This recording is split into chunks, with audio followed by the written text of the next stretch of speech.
Hello students, welcome on success steps with Priyanka. Hopefully आप बेहतर होंगे और पॉजिटिव एनर्जी के साथ अपनी पढ़ाई कर रहे होंगे। ये फूड एंड न्यूट्रिशन की प्रैक्टिस नंबर 5 है।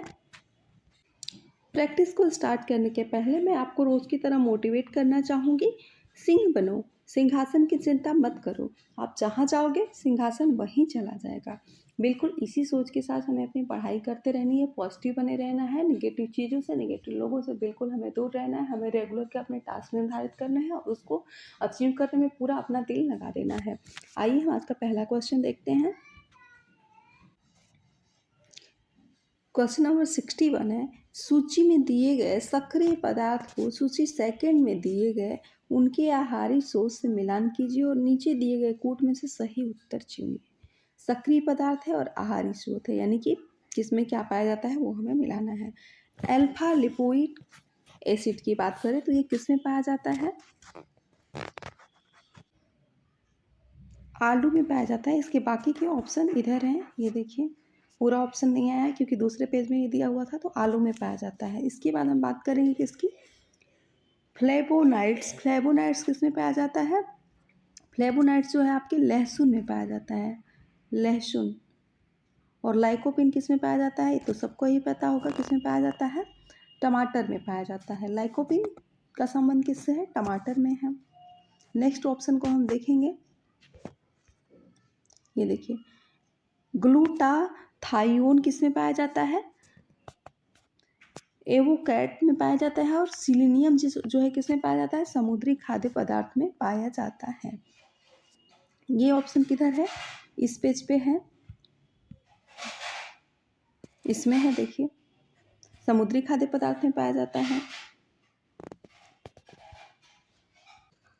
इस प्रकार से हमने किसको किस में मिलाया है। थोड़ा ऑप्शन दूसरे पेज के होने की वजह से थोड़ा अच्छे से मैं दिखा नहीं पा रही हूँ क्वेश्चन को। आइए मैं बता देती हूँ कि किसको किस में मैंने मैच किया है। अल्फा लिपोइक एसिड को हमने आलू से मिलाया है क्योंकि आलू में पाया जाता है। फ्लेवोनाइड्स लहसुन में पाया जाता है। लाइकोपिन आपके टमाटर में पाया जाता है। और ग्लूटाथायोन एवोकैट है। और सेलेनियम जो है समुद्री खाद्य पदार्थ में पाया जाता है। तो इस प्रकार से जो हमारा ऑप्शन बना है वो बना है पहले ए का जो है छठा, बी का सातवां, सी का दूसरा और डी का पांचवा और ई का तीसरा।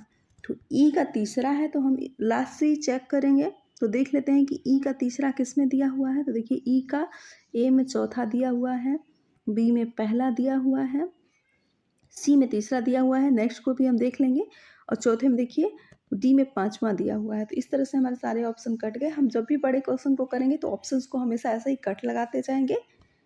देखिए सी ऑप्शन हमारा राइट आंसर मिल गया क्योंकि हमारा जो ऑप्शन बना था वो बना था छठा, सातवां, दूसरा, पांचवा और तीसरा। तो right option is the C and. Next देखिएगा 62 है, सूची फर्स्ट में दिए गए खाद्य पदार्थों को सूची सेकंड में दिए गए घटकों से मिलान कीजिए और नीचे दिए गए कूट में से सही उत्तर चुनिए। सूची फर्स्ट है और सूची सेकंड है, खाद्य पदार्थ है, उनके घटक है, इनको हमें मिलाना है। तो मैंने आपको क्या बताया है कि जब भी हम बड़े ऑप्शन को मिलाएंगे तो मिलाने के बाद हम ऑप्शन में हमेशा कट लगाते जाएंगे। तो बात करें किसकी? सबसे पहले वाइन की। तो वाइन में कौन सा घटक पाया जाता है? रेजिवेरेट्राल पाया जाता है। और इसका संबंध किससे है? ए का, देखिए चौथे ऑप्शन से, ए का चौथा हो गया। बी है आलू बुखारे का रस। आलू बुखारे का रस का संबंध जो है सोडियम बेंजोएट से है। तो इसको हम पांचवें से कर लेंगे। देखिए यहाँ पे सोडियम बेंजोएट है। ग्रीन टी, ग्रीन टी में क्या पाया जाता है? कैटेचिन्स पाया जाता है। तो ऑप्शन नंबर फर्स्ट हो गया।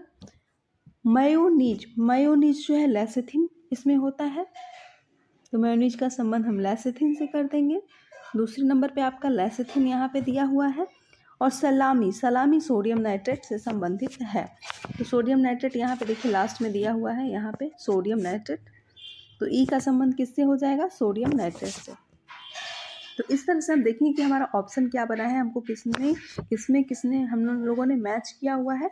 तो हम लोगों ने वाइन को रेजिवेट्राल से, आलू बुखारे का रस को सोडियम बेंजोएट से, ग्रीन टी को कैटेचिन्स से और मेयोनीज को लेसिथिन से और सलामी को सोडियम नाइट्रेट से हम लोगों ने मैच किया हुआ है। तो इस तरह से हमारा जो ऑप्शन बना है वो ऑप्शन क्या बना है? ऑप्शन बना है हमारा चौथा, पांचवा, पहला, दूसरा और सातवां। तो हम देख लेते हैं कि चौथा, पांचवा, पहला, दूसरा और सातवां किस में दिया हुआ है। तो आइए मैं ऑप्शन को चेक करा देती हूँ आपको। लास्ट में हमारा कौन सा बन रहा है, सातवां बन रहा है, क्योंकि हमने सलामी को सोडियम नाइट्रेट से मिलाया हुआ था।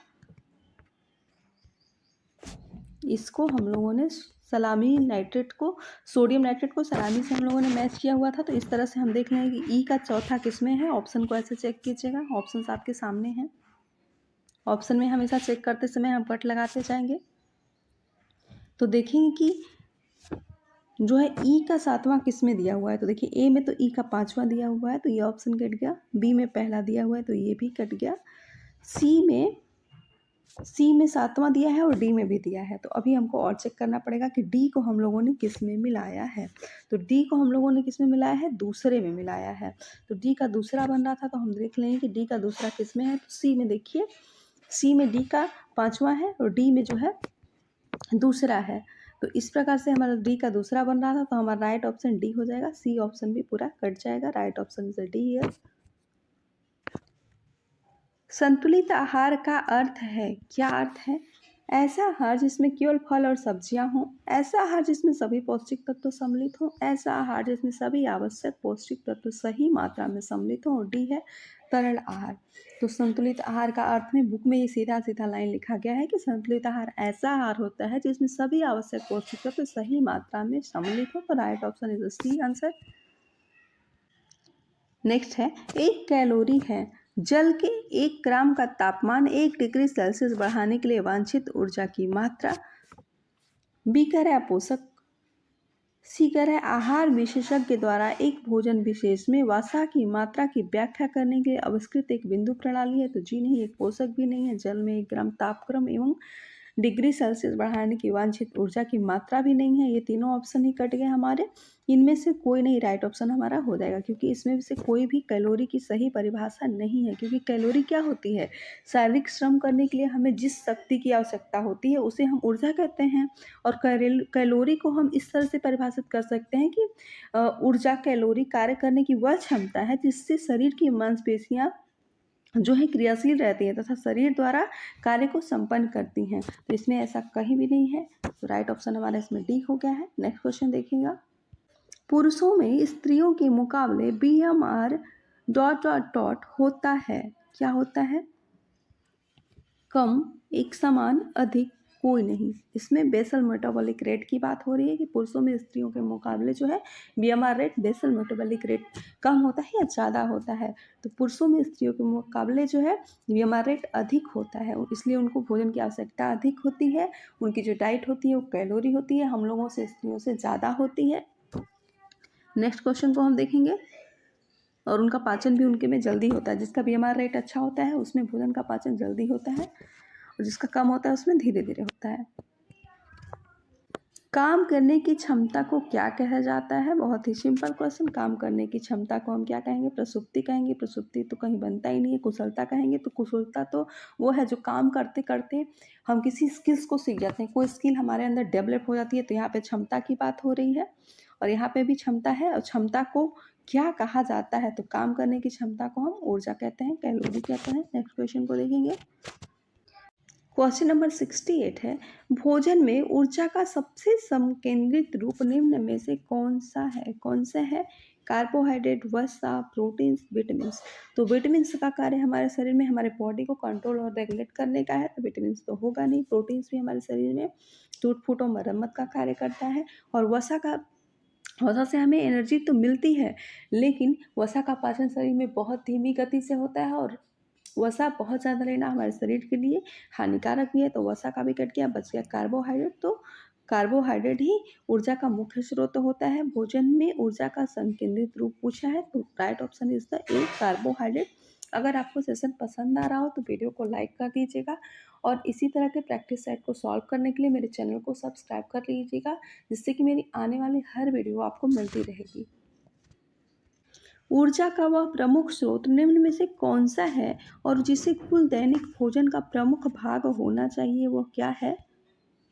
ए कह रहा है कार्बोहाइड्रेट, बी कह रहा है वसा, सी कह रहा है प्रोटीन, और डी कह रहा है खनिज पदार्थ। तो ऊर्जा का वह प्रमुख स्रोत क्या होगा, कार्बोहाइड्रेट होगा। क्योंकि खनिज पदार्थ हमारे बॉडी को कंट्रोल और रेगुलेट करते हैं। वसा का पाचन हमारे बॉडी में बहुत धीमी गति से होता है और प्रोटीन जो है टूट फूट का मरम्मत करता है। तो A option is the right answer. Question number 70 है, ऊर्जा की माप की इकाई क्या है? ए है ग्राम, बी है केल्विन, सी है जूल और डी कह रहा है वोल्ट्स। तो ऊर्जा की माप की इकाई जूल होती है, राइट ऑप्शन सी हो जाएगा। और जूल की परिभाषा की बात करें तो जूल एक न्यूटन बल के 1 किलोग्राम वस्तु को 1 किलोमीटर तक की दूरी तक चलाने के लिए व्यय की गई ऊर्जा की मात्रा 1 जूल के बराबर होती है। नेक्स्ट क्वेश्चन को हम देखेंगे, गतिशील संतुलन से तात्पर्य है, क्या तात्पर्य है? ए ऑप्शन है प्रोटीन ऊर्जा अनुपात का, बी ऑप्शन है कैल्शियम फास्फोरस अनुपात का, सी ऑप्शन है खनिज लवण संतुलन का और डी है उपरोक्त में से कोई नहीं। तो गतिशील जो है संतुलन से तात्पर्य प्रोटीन ऊर्जा अनुपात का है।